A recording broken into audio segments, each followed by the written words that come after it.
Hi guys, this is Stone with Actionable Insights. Welcome to this week's Monday Minute. Are you new to the Actionable profile, or do you need to sync another profile to your instance of Xactimate? You're in the right place. Here I've got Xactimate Desktop open. I'm going to go to the Tools tab on the left side of the screen.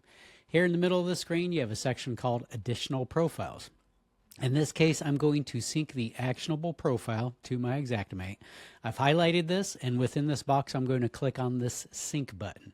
This is going to go ahead and start the download process. You can see that it's working up here in the top right corner of the screen. This icon is spinning.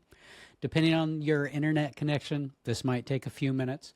We're going to let it do its thing, and as soon as it's done, we are ready to start estimating within that profile.